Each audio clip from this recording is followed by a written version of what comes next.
sisa kemarin. Nah, tapi Nasdaq ini agak sedikit beresiko ya, karena posisinya di titik resist tertinggi. Kemudian sudah mulai ada pattern bearish. Oke, dan ini ngebuat proyeksi saya untuk Nasdaq adalah koreksi. Kalau dia berhasil menembus angka 20,8 itu menjadi double tops dan Nasdaq itu bisa koreksi lebih dalam. Jadi for your information, 65% money market, uang yang ada di market di seluruh dunia itu ada di Nasdaq dan Dow Jones. Kalau mereka koreksi itu sebenarnya berkah untuk bursa yang lain, terutama emerging market. Jadi outlook untuk US itu kurang baik, terutama stock marketnya.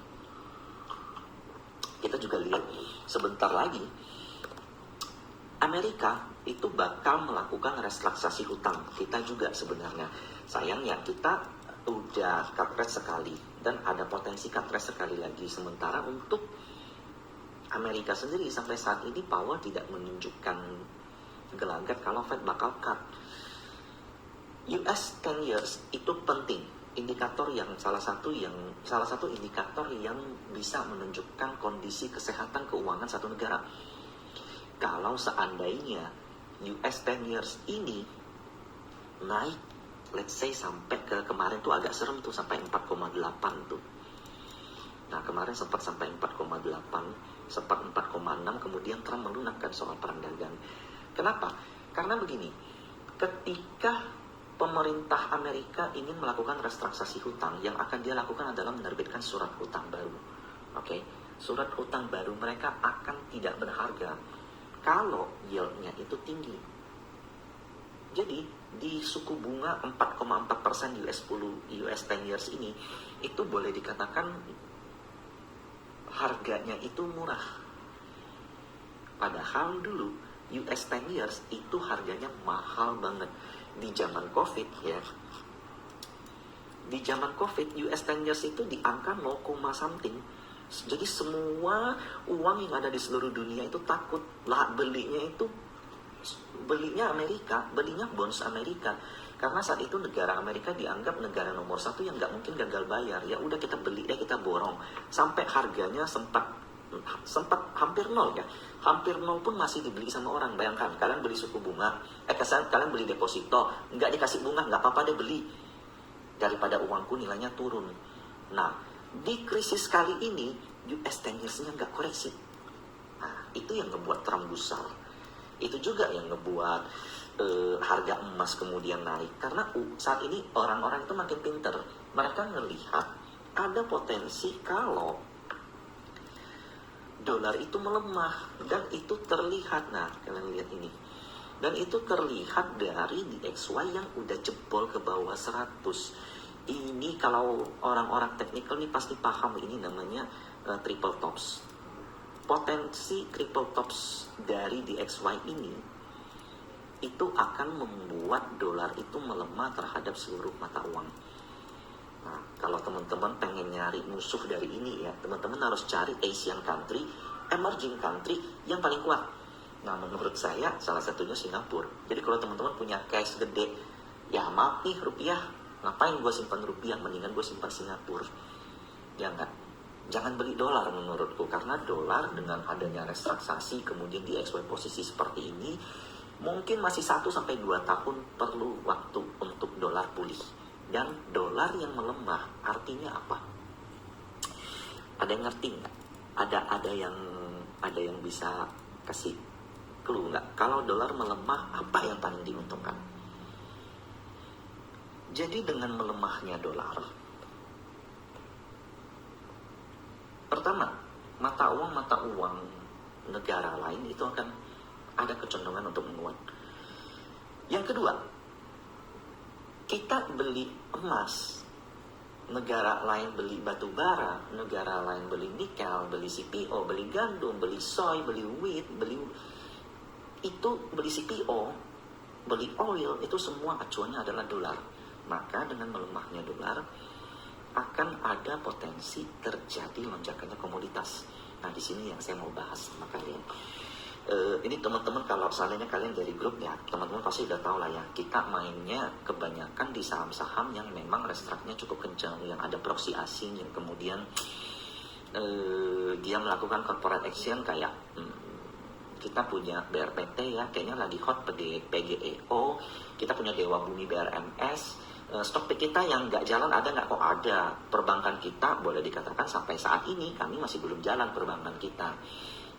Jadi yang punya perbankan memang mesti agak sedikit sabar. Kenapa? Karena ketunda dari rally-nya gejolak global nih. Nah, saya sendiri melihat awalnya ya, dari awal tahun, saya merasa bahwa komoditas itu bakal suram. Kenapa? Karena dengan perang dagang seperti ini, siapa yang mau order CPO gede? Siapa yang mau order batu bara gede? Oh, tapi ternyata 1 minggu lalu ada sedikit perubahan alur menurut saya. Siapa yang bisa ngeprediksiin fundamental dalam waktu 1 tahun? Sementara dalam waktu 1 minggu aja Trump bisa berubah kan? Dalam waktu 2 bulan aja tiba-tiba ada perang antara Iran dan Israel. Kita tidak bicarain perangnya. Saya pribadi I hope so. Saya nggak suka dengan itu. Tapi kita lihat efek terutama dari oil. Kita coba lihat harga oil kemarin melonjak. Ini kalian kalau oil pakai apa?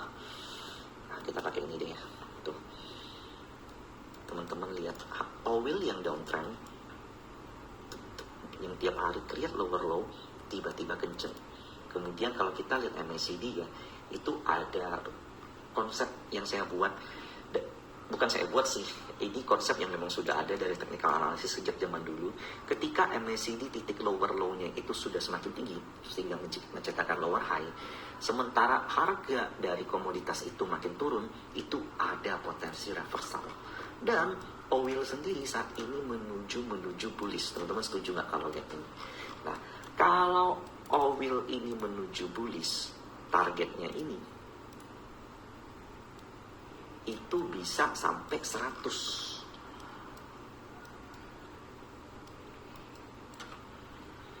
Oil kalau sampai 100, apa yang terjadi? We are Indonesian, we are commodity country. Kita punya CPO, kita punya coal, kita punya nikel yang terbesar di seluruh dunia, salah satu yang terbesar. Coal kita juga salah satu yang terbesar di seluruh dunia. But sekali lagi saya tidak mengharapkan ini terjadi, tapi saya melihat nanti kita bahas sahamnya satu-satu ya. Sebelumnya mungkin teman-teman kalau ngomong ini paling hotnya Medco kali ya. Nah, kenapa saya bisa ketemu saham Medco? Pertama itu dimulai dari rutinnya foreign flow yang muncul di Medco. Nah, teman-teman lihat ya. Sampai di sini, teman-teman lihat di bawah ini foreign gila nggak? Jadi ini indikator dari Stockbit, namanya foreign flow. Teman-teman bisa masukin di sini indikator,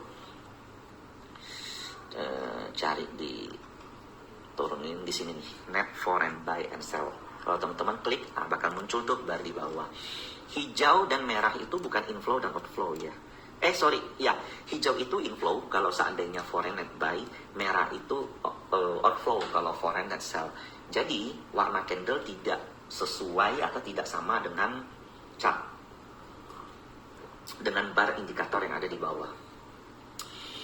Kita screening MDC itu di sini, di posisi ini, di posisi mulai terjadi ada candle hammer ini. Waktu itu proyeksi kita adalah inverted head and shoulders. Jadi ini udah menciptakan satu kepala, dia bakal ciptain satu bahu lagi, lalu kemudian kenceng. Padahal ya, perang itu kapan sih? Minggu lalu kan mencuatnya ya. Kita waktu itu perang itu belum ada. Waktu itu bahkan isu soal perang itu sama sekali nggak ada. Proyeksi kita Medco di April, Januari, Februari, Maret, April, Mei, Juni. Sekarang Juni ya. Udah 2 bulan, dah pas 2 bulan. Itu seperti ini. Ini salah satu topik kita. Karena saat itu kita punya Akra dan MDC. Proyeksi koreksi kita tuh sampai 1000. Kemudian target ke 1300. Puji Tuhan, kondisinya seperti ini, bahkan dikasih bonus. Nah, pertanyaan saya, masih boleh beli nggak? Nah, kan ini pertanyaan kalian semua kan, saya juga mau nanya nih sama kalian, masih boleh beli atau enggak. Honestly, kalau kita lihat seperti ini, foreign udah mulai ada distribusi di atas, tapi dari Mei sampai sekarang,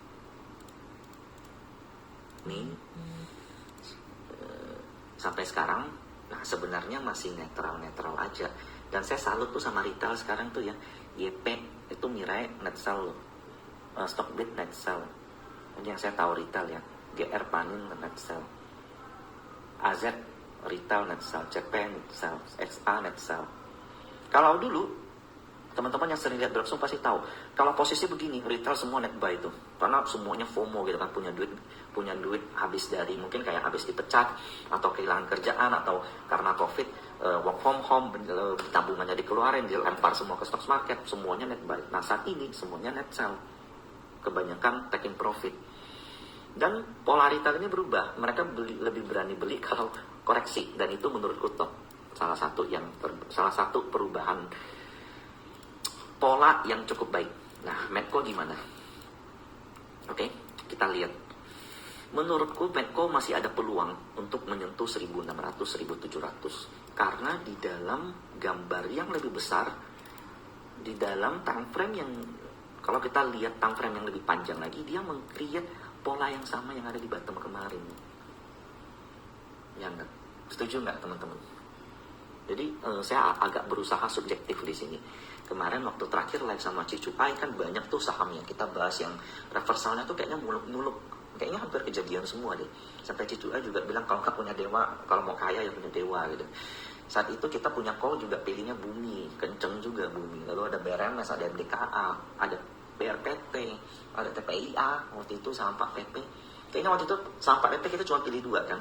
Saya cuma pilih TPIA sama BRPT, yang paling kenceng itu, karena memang flow-nya memang ke situ. Nah, untuk Medco sendiri, untuk posisi volatilitas seperti ini, kalau teman-teman masuk hari ini kenceng plus 5%, teman-teman entry, ya mungkin besok bisa minus 3%. Ujung-ujung bolak-balik dan dibuat galau, dibuat gamang. Teman-teman punya uang 100 juta, beli 100 juta, minus 15% sekali dibawa turun, ada potensi kalian cut loss. Jadi di momen kayak begini sabar-sabar sedikit lah. Ini bukan momen kayak COVID yang tiap hari sahamnya naik, banking aja sampai sekarang nggak ada naik-naik. Jadi menurut saya kalau teman-teman pengen punya saham oil, akan jauh lebih baik tarik time frame yang lebih lebar dan sabar antri. Dan kalau bisa ikuti pola belanja yang sekarang kebanyakan retail punya. Menurutku retail sekarang tuh top. Mereka berani beli kalau koleksi. Nah, Medco, I think koreksinya masih bisa sampai 1200. 1400 ke 200 kan 200 poin. 200 poin itu berapa? Nggak sampai 20%. Berapa tuh? 13, 14, 15% kurang lebih. Selama koreksi ini tidak diiringi dengan volume yang besar dan net foreign buy itu masih beli. Nah, kalau saya lihat net foreign buy di Medco mah, ini gila bos. Teman-teman tarik dari belakang aja, ini boleh saya asumsikan foreign itu belum exit untuk Medco. Medco itu market cap berapa sih?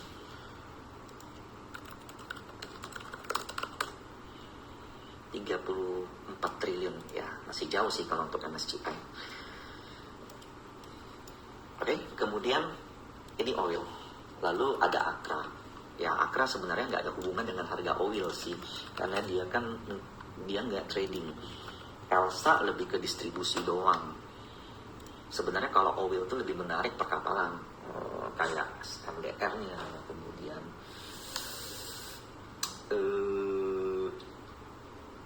energi. Pokoknya teman-teman cari saham-saham oil menurutku tuh cakep, kayak energi aja.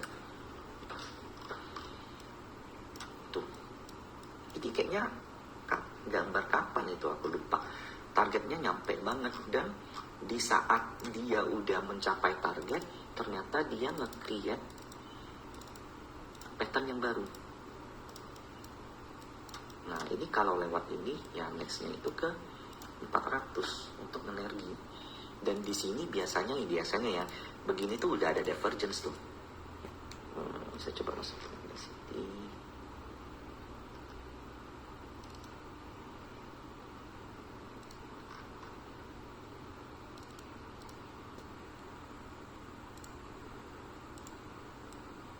udah ada divergence tuh. Nah, cuman sekali lagi ini sahamnya nggak terlalu liquid, pergerakannya liar, oke? Itu untuk energi. Medco. Kemudian oil apa lagi sih yang kalian tahu? Soalnya aku sekarang tuh nggak banyak. Terus bukan oil lah.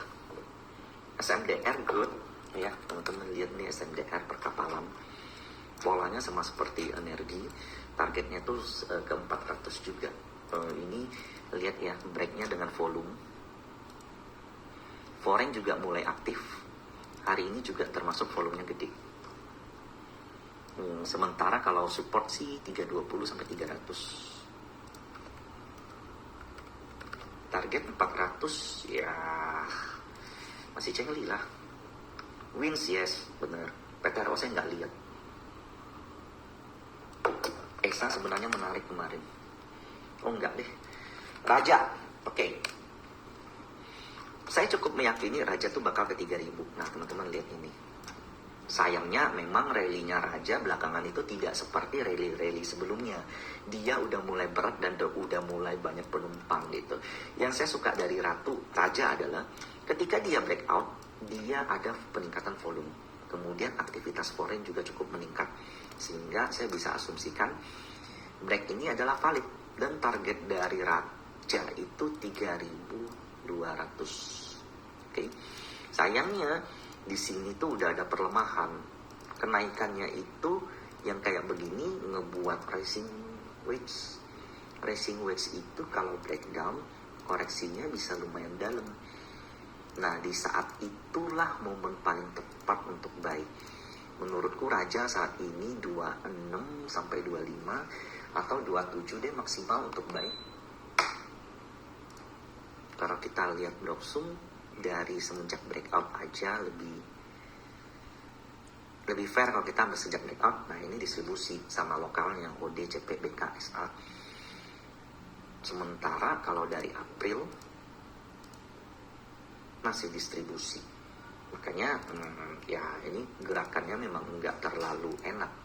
Nah bagaimana dengan Ratu? Sama aja. Tapi targetnya juga, ini udah sampai nih 7000 targetnya. 8.000 targetku udah sampai. Dan kalau untuk Ratu sendiri peluang dia ke all time high ada nggak sih? Kalau aku lihat sih gede ya peluang dia untuk menuju all time high 10.000. Karena breakout kemarin itu diiringi dengan volume yang paling besar. Sehingga itu memvalidasi cup and handle yang ada di sini. Oke. Dan hari ini kan koreksi kena 8.000. Wajar, pertama itu psikologis yang kemarin nggak bisa tebus. Sementara hari ini juga nggak bisa. Hari ini sepertinya ada yang nahan di bawah.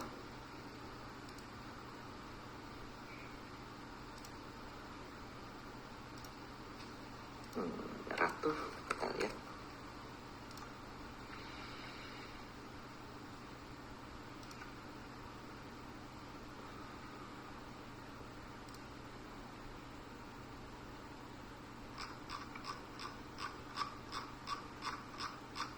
Ini susah nih, aku harus lihat satu-satu. Nggak di sini deh, nanti kalian bosen liatnya, bisa sampai kemalaman. Kita lihat Bloxum aja.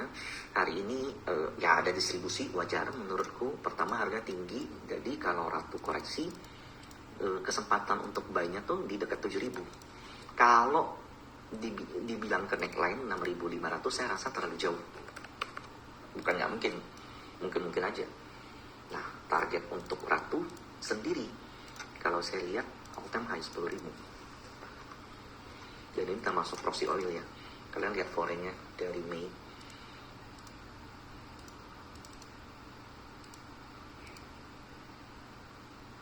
Aktif, cukup aktif foreign-nya. Sayangnya lokal-lokalnya yang banyak TP ya. Tapi menurut saya pergerakan seperti ini it's no problem. Karena biasanya sometimes ada yang pakai broker lokal untuk keluar gede, sometimes ada yang pakai broker asing untuk angkat gitu. Nah Kalau kita bicara oil, maka harusnya nggak jauh-jauh juga nextnya tuh dari coal.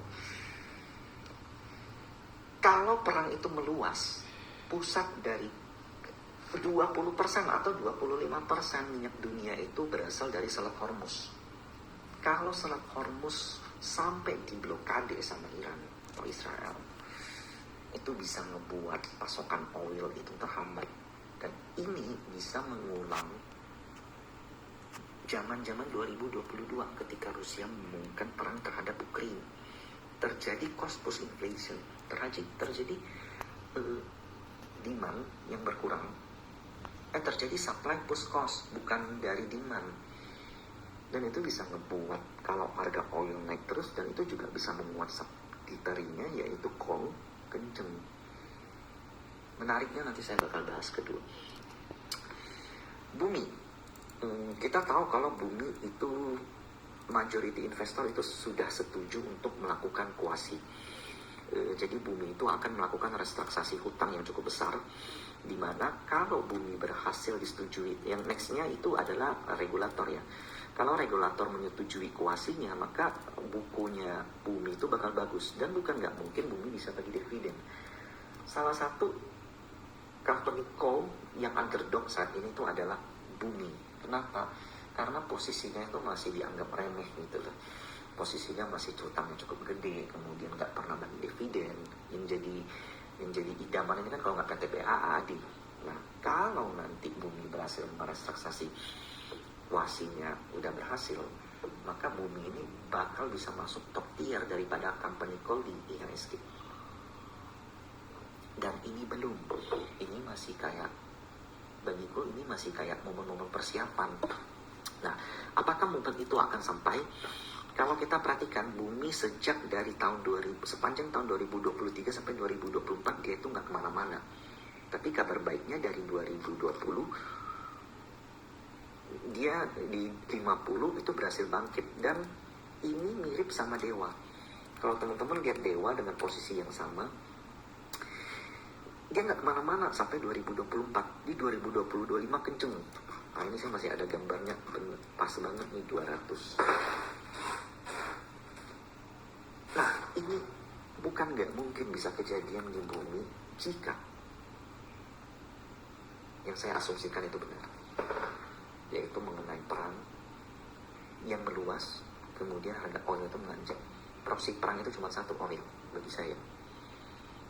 Kalau kita mau coba garis bawahi perang, kemudian ini bakal lari ke pesanan ini itu segala macam, itu sepertinya nggak begitu relevan.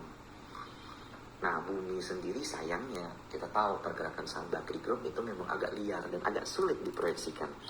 Nah, bumi sendiri saat ini berlangsung gimana? B aja. Majority distribusi, majority belum ada akumulasi yang gede. That's why setiap naik jadi ajak copet gitu loh, karena dia cukup liquid. Nah, teman-teman kalau seandainya punya proxy itu call, menurutku bumi AAD itu salah satu pilihan terbaik. Selain dari korelasi pendapatannya dengan harga call-nya itu, di fundamental mereka yang paling kuat. Bumi menariknya di 120 sampai 115. Atau ya dari 125 juga udah oke sih. Kita sih udah mulai entry ya di grupnya. Terbiasa memfloating losskan diri, karena mental untuk melihat floating loss itu penting. Nah, sementara untuk target bumi sendiri, kalau saya lihat seperti ini, ya 150 sampai 170. Bayangkan ya kalau bumi berhasil ngelewat 175. Jadi apa tuh? Kalau teman-teman lihat ini terlalu muluk-muluk, ya mungkin untuk saat ini sama seperti waktu itu aku bilang Dewa bisa ke 200, Adaro bisa ke 4000, BRPT bisa ke 1500, semua juga bilang muluk-muluk. TPIA bisa ke all time high kembali di saat pernah ke 5000, semua juga bilang muluk-muluk. Nah, tapi ingat, dalam perjalanannya jelas tidak mulus. Jelas nggak beli langsung cuan, jelas nggak beli langsung jalan besok. Dia bisa minus 10% satu hari, dia mungkin bisa minus 30% selama 1 bulan. Ini adalah pertarungan gimana kalian menempatkan posisi kalian dengan bijak. Bukan masalah emitennya lagi menurutku. Oke? Nah, kemudian AAD. Kita nggak usah lihat ADI dulu, kita lihat Adaro dulu. Ini gambarku di Adaro dari tahun-tahun lalu, banyak, lama banget. Ketika perang antara Rusia dengan Ukraine pecah di 2020, kita let's say di 2021 ini ya, kapan sih ya?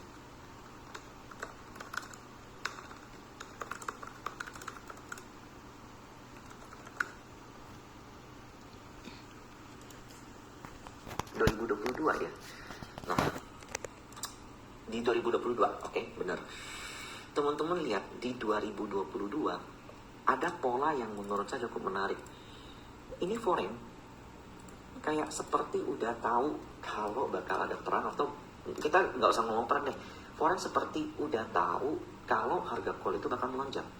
Kelihatan dari akumulasi mereka di sepanjang tahun 2021. Teman-teman yang beli Adaro dari COVID sampai 2 tahun, hampir 3 tahun tuh nggak kemana-mana Adaronya. Ke situ-situ aja. Kenapa? Karena foreignnya masih akum. Tapi once akumnya selesai, dia kencengnya tuh nggak ketolongan dari 1.400 sampai ke 4.200. Nah, sekarang saya nggak bahas Adaro. Kenapa? Karena Adaro ini kan sudah spin off. Jadi proxy call itu saat ini adalah AAD. Menariknya, terjadi hal yang serupa di AAD. Pola yang dilakukan oleh foreign di Adaro 3-4 tahun lalu dilakukan juga di AAD. Foreign rutin mengakumulasi saham AAD. Tahun ini kalau nggak salah AAD nggak bagi dividen, karena memang begitu IPO mereka sendiri ada bilang uangnya bakal dipakai dulu. Tapi estimasi yang dibuat sama Sukor Sekuritas, kalau nggak salah waktu itu mungkin analisnya Pak Paul atau Bro Andrew kalau nggak salah ya, Bro Edward sorry, mungkin IPS yang bakal dibagikan itu di angka 700, atau mungkin bisa jadi 1.700 sampai 1.000. Di angka 700 saat ini 10%. Dan itu belum itu, dan kemarin estimasi yang mereka buat itu di harga call kurang lebih 100 loh. Di harga call di bawah 100, 80-90. Bayangkan kalau callnya kenceng. Jadi AAD saat ini terjadi pola yang sama dengan Adaro. Saya nggak bilang ini soon bakal jalan, tapi saya bisa bilang kalau ini adalah bukan pergerakan yang bisa dianggap remeh gitu loh. Bukan pergerakan yang bisa dianggap enteng.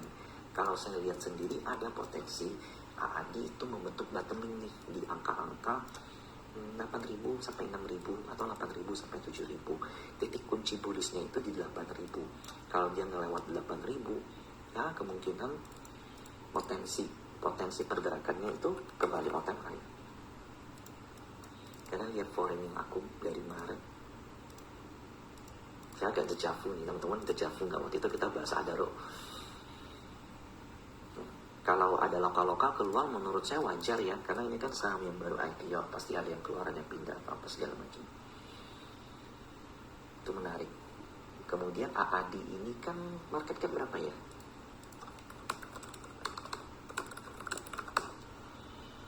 55T. Bisa masuk MSCI kalau seandainya dia free flow-nya kan 20% ya. Masih agak jauh sih, tapi bukan nggak mungkin kalau dia mau masuk MSCI. Adaro masuk MSCI loh, ingat. Masa AAD-nya enggak, sementara 70% pendapatan daripada Adaro itu di AAD. Oke? Nah, kemudian tadi teman-teman mungkin dari call, ya itu pasti kayak Indi. Ya teman-teman lihat Indi, PTBA, itu semua bakal ngalamin hal yang sama. Karena saya lihat call ini banyak chartnya itu semua ancang-ancang. Indi juga ini ada inverted and shoulders. Kalau ini breakout 1.800, 2.000, 2004 ini kenceng ini. Kuncinya tuh dia harus lewat 1.800 dulu. Kalau teman-teman ragu, sama. Kalau nanya saya ragu atau enggak, keraguan itu yang paling sering muncul di saya. Karena trader itu perlu konfirmasi, kita perlu volume, kita perlu data Brookson, kita perlu data fundamental, kita perlu flow. Jadi yang saya lakukan itu mencari potensi. Entry gedenya itu biasa begitu udah yakin gitu loh, conviction saya muncul kalau seandainya udah ada volume, udah ada Brookson, udah ada flow, udah ada fundamental yang paling penting. Tapi saya melihat ada potensi call itu bottoming. Terlepas dari benar atau enggak, kita sama-sama koreksi. Kalau saya salah, mohon japri kok lu salah. Ini data-datanya silakan DM saya. Meskipun mungkin yang bisa saya baca itu cuma 5% dari semuanya, tapi biasanya saya kebaca kok. Dan belakangan saya ada off di Instagram, saya jarang post. Story saya juga jarang saya ngebuat hal baru, juga sorry karena saya sibuk. Dan anak saya juga masih baru aktif-aktifnya. Oke. Kemudian ini kita bahas nikel nih. MDK teman-teman lihat. Nggak usah deh, males. Antam. Kemarin saya masih suruh beli Antam di grup. Padahal udah tinggi. Ingat nggak? Ini kayaknya live-ku kapan ya? Waktu itu live-ku sama Cicu Ai deh. Antamnya di sini. Antamnya itu di sini. Waktu itu target saya tuh 2.200 doang. Bablas sampai 3.004. Bisa saya katakan, semoga saya nggak salah ya. Di Juli akhir itu adalah ada observation period dari MSCI. Di posisi sekarang Antam 100% masuk MSCI. Di atas 3.000 aja udah masuk MSCI. Ini 3.400. Tidak ada alasan untuk MSCI untuk tidak memasukkan Antam ke dalam konstituennya. Antam pernah masuk ke MSCI di COVID. Di zaman COVID di angka segini dia masuk. Cuman karena dia turunnya terlalu dalam sempat keluar. Kalau di posisi seperti ini 100% dia bakal masuk. Total inflow yang bakal masuk ke Antam kurang lebih 5-6 triliun kurang lebih. Dan kalau kita lihat hampir setiap hari itu ada inflow di Antam. Nah ini Antam ya, foreign itu udah kurang lebih 3 triliunan lah ya, kurang lebih. Retailnya semua yang jualan. Jadi kalau kalian bilang yang naik makanan bandar segala macam, salah total kalian. Ini Mirai jual, Ipot jual, BNI jual, Mandiri jual, Sukor jual, Panin jual, Trimega jual, BCA jual, BRI jual, Ajaib jual, DX jual, AT jual, KK jual. Hampir semua blok saham retail itu panen besar dari di saham Antam.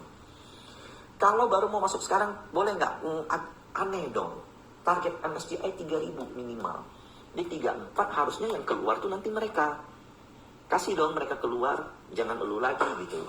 Bagi-bagi dong, bagi ke ZP, AK, BK, dan KZ ini. Nanti ya mungkin harusnya di November kali ya, Juni, Agustus ke atas lah. Q3 ke atas harusnya dia masuk. Oke? Dan ini saham BUMN, tidak ada alasan untuk MSCI mengatakan ada masuk UMA lah, segala macam lah. Dan ingat nih, semoga ada regulator yang nonton ini. Kalau Antam kalian UMA, kalau Antam kalian suspend, nggak usah suspend deh, UMA aja kalian Antam. Bubar jalan. Antam itu bubar jalan. Ini uang 3-4 triliun bakal keluar semua begitu kalian UMA kan sama Antam. Karena foreign nggak suka, MSCI nggak suka, FTSE nggak suka, ETF, hedge fund, PE, apalagi yang di luar, paling nggak suka sama yang regulasi-regulasi yang menghambat jam trading, yang menghambat volume trading.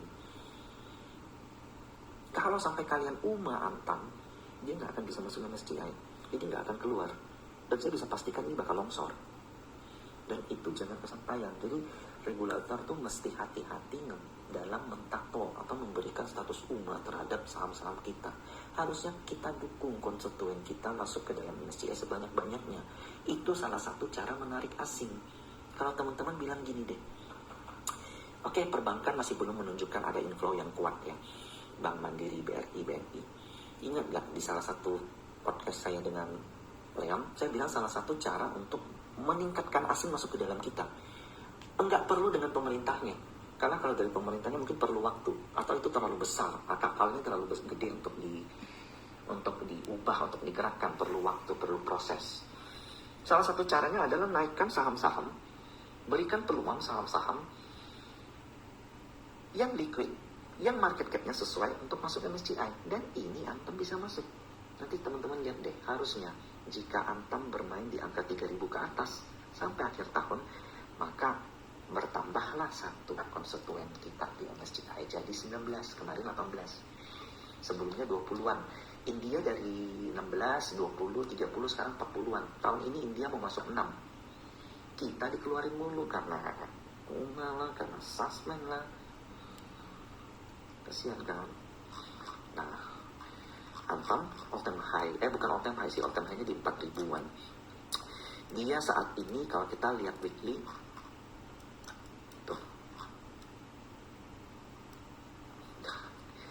kalau kita bilang ini cup and handle, nah itu terlalu muluk-muluk lah ya. Tapi saya bisa katakan Antam ini saat ini tuh ngaso di 35 dan 3470 karena itu resisten yang gede yang tercipta sepanjang Antam dari semenjak zaman 2008, bayangkan. Nah, kalau Antam ngelewat 35, wah, kencengnya bisa luar biasa. Tapi ini sudah bukan, bagi saya ini sudah bukan area-area untuk gede lagi di sini.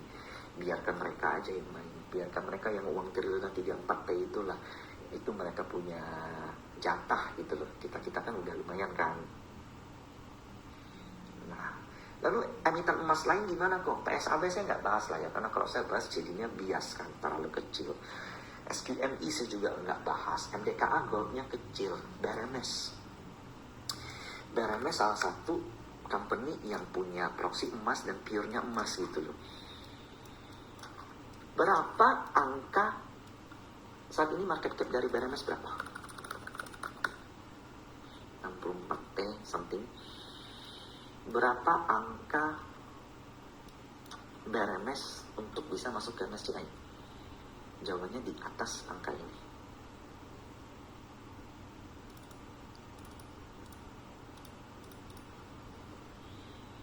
Kalau kita lihat chart,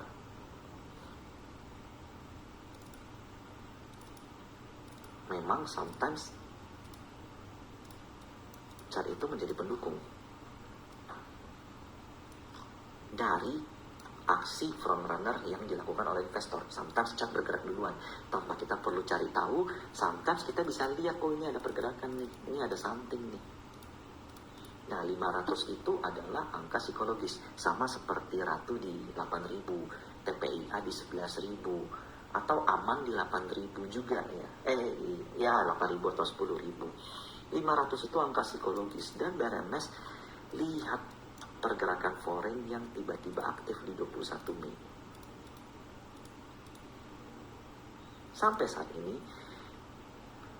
lokalnya kita abaikan karena wajar, BRMS ini kan saham yang cukup kompleks ya, dimiliki oleh banyak pemain. Tapi foreign yang ngebeli cukup gede. Dan apakah ini adalah front run dari MSCI? Saya tidak tahu. Tapi yang pasti saya bisa katakan BRMS termasuk salah satu saham yang boleh teman-teman pantau untuk jadi projection tahun ini. Karena dewanya udah 200. Buminya juga ya masih oke lah. Masih kenceng. Kalau kita bilang Antam, ya Antamnya udah terlalu kenceng. Menurut saya ini kenceng nggak kenceng, tapi angkanya masih belum. Kalau kita coba kalkulasi angkanya, ini baru memulai. Nah, itu menurutku cukup menarik. Ya 3% mah di mana aja bisa dapat, nggak harus di sini. Oke. Dan ingat, akumulasinya belum terlalu besar, pergerakannya cukup liar. Kemudian MDKA. Teman-teman kalau searching MDKA ya mungkin MDKA itu punya proyek emas PANI. PANI itu punya 6,9 juta ons emas. Kalau cara ngambil emas PANI ini gimana? Panggil orang terus kemudian ngedulang nggak bisa kan? Dia perlu uang yang cukup gede. Jadi kemungkinan MDKA bakal reg issue. Kalau nggak reg issue, ada kemungkinan juga ya corporate kita, saya nggak tahu bener apa enggak.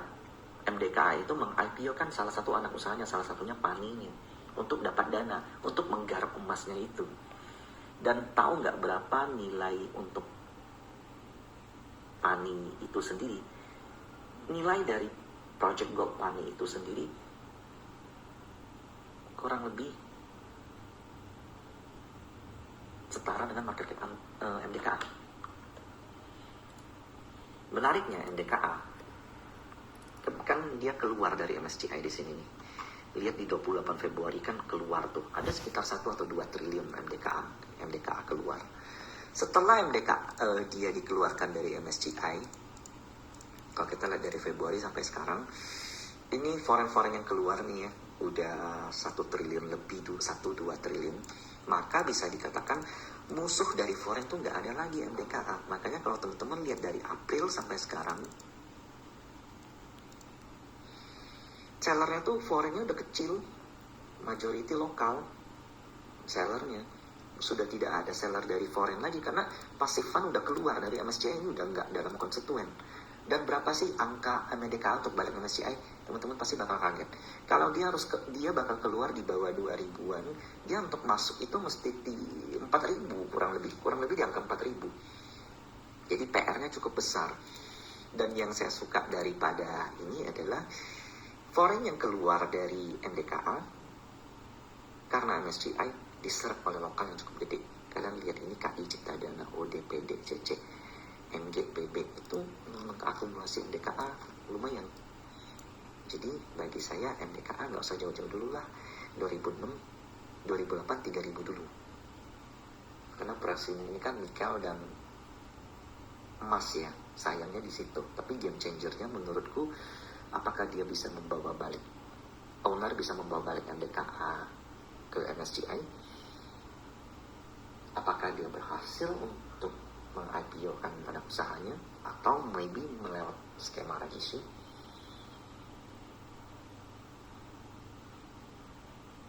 Ini kembali ke kejelian kita dalam mengikuti pergerakan company-nya. Saya sendiri pribadi nggak begitu suka sama pergerakan MDK, karena naik turun itu capek ya. Hari ini naik, besok turun, hari ini naik, besok turun. Oke, lalu Pegeo. Rumornya kalau kalian sering baca di IDX channel tuh, saya sering diminta pendapat tuh soal Pegeo. Pegeo kita mulai tangkep tuh di sini, di area sini. Kita nggak tangkep di bawah sih. Tapi kalau saya lihat PGEO, teman-teman boleh compare tuh EDC. EDC itu perusahaan geothermal yang ada di Vietnam dengan PE kurang lebih 36. PE PGEO itu lebih murah, di angka 20-an gitu. Sebenarnya, jadi kalau PGEO mengikuti EDC, mestinya PGEO ini ya at least 50% dari sekarang. Dan rumornya PGEO ini kan mau dijual. Ada yang mau beli 20%-nya katanya. Ada rumor yang bilang itu KPIA yang beli, ada yang bilang BRPT yang beli, ada yang bilang banyak lah. Whatever is it, ya PGEO bergerak all time high. Ya, ini pergerakannya hampir all time high. Saham yang bergerak all time high biasanya kenceng biasanya gitu loh. Kalau what I see untuk PGEO adalah ini dia memang bergerak dalam Elliott Wave.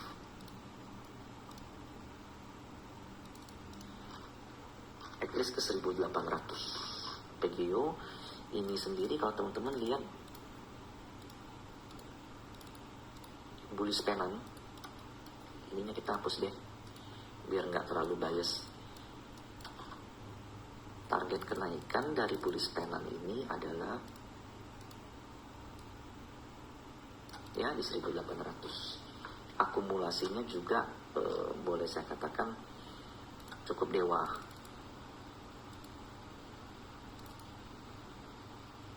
Ini akumulasi lokal-lokalnya tuh dewa. Kalian lihat nggak ini LG, RF, AK, SS, BKNI ini bukan lokal biasa nih, ini lokal samping nih. Boleh dikatakan bandar-bandarnya IHSG ini sering makin broker ini. Nah sellernya ya saya nggak tahu dari mana, bisa jadi dari pemerintahan atau bisa jadi dari saham-saham simpanan gitu loh. Sampai sekarang baca brosur itu mesti pintar-pintar juga, karena seller itu sekarang acak. Nah buyer itu yang masih so far masih kurang lebih itu aja. Nah jadi kalau saya lihat PGEO itu bisa ke 1800 dan menurut saya menarik. BRPT gimana? BRPT mungkin sudah dekat, harusnya 1007, 1008. Nah ini sayangnya kan dia nggak mampu lewat 1600. Dan ini mirip nggak? Mirip kan BRPT sama PGEO? Rumornya BRPT mau beli PGEO. Ya lucunya di situ. TPIA agak agak sedikit kaget saya, ternyata ada Nantara mengumumkan memiliki kontrak dengan TPIA ya. Dan TPIA ini kemarin saya buat proyeksi dia bakal koreksi ke 9.000. Kayaknya kena deh, hampir kena dah 9.000. Sementara saat ini konsol di sini, kalau saya lihatnya sih baik konsol ini. Menurut kalian gimana?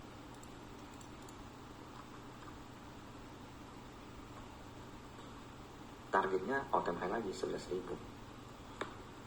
Toba saya juga suka. Kita di grup suka banget sama Toba. Targetnya 1000-an. Ada rumor yang mengatakan dia mau melakukan reissue di angka 1000 ke atas. Oke, kita lihat Toba. Nah, ini pattern apa nih? Double bottom yang cukup lebar. Tapi kalau baca akumulasi dari Toba nggak bisa. Dari dulu tuh Toba memang hebatnya gitu. Dia naik bisa tanpa akumulasi. Ini yang beli total Stockbit loh. XR itu Stockbit loh. Stockbitor 672 average-nya. Saat ini 925. Berarti 200 poin ya, kurang lebih 200 poin. 30-an persen loh, 30-an persen dari 51M itu 10M kurang lebih. 15M. Wow. Uang Stockbitor bertambah 15M. Belum lagi dengan PD dan CC. Oke. Nah, kalau untuk Toba, target dari double bottom ini di 1200. Kita nangkep ini nggak di bottom-bottom amat sih, di daerah-daerah ini, di dekat 600 lah, 600, 700. Saya nggak bisa tuh nangkep bottom-bottom kayak begini. Beli mungkin, tapi nggak bisa gede. Kalau sama PT yang lain kayak PTRO, cuan, bagi saya biasa aja. Aman Group. Aman termasuk salah satu saham yang kita beli kemarin. Aman punya pola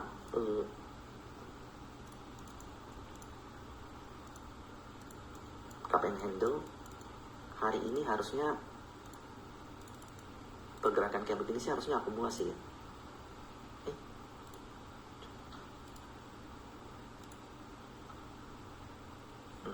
17 Juni hari ini masih belum, tapi dengan closing dia yang begini menurutku baik, cukup baik. Jadi direktur Aman itu kan berhenti mengumumkan pengunduran diri, jadi tuh kayak ada yang keluar, ada yang masuk. Bagi saya itu bias kalau kita baca browsingnya di momen seperti itu.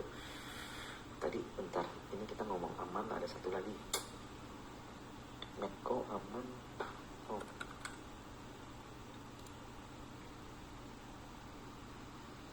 ya betul, menurutku sekian. Jadi soal stock pick, saya rasa teman-teman lebih pintar. Soal titik entry, teman-teman juga mesti wise. Dan saya rasa ada perkembangan yang cukup signifikan dari kita semua. Enggak semua stock pickku keluar malam ini. Saya rasa nggak bijak juga kalau ngucapin. Dan kita bakal kawal satu-satu. Kalau saya salah, saya mohon maaf. Teman-teman boleh japri saya. Kalau memang ada kendala sesuatu yang cukup urgen, teman-teman boleh japri. Anggap aja akunku ini akun bersama. Dan selamat malam. Thank you semuanya.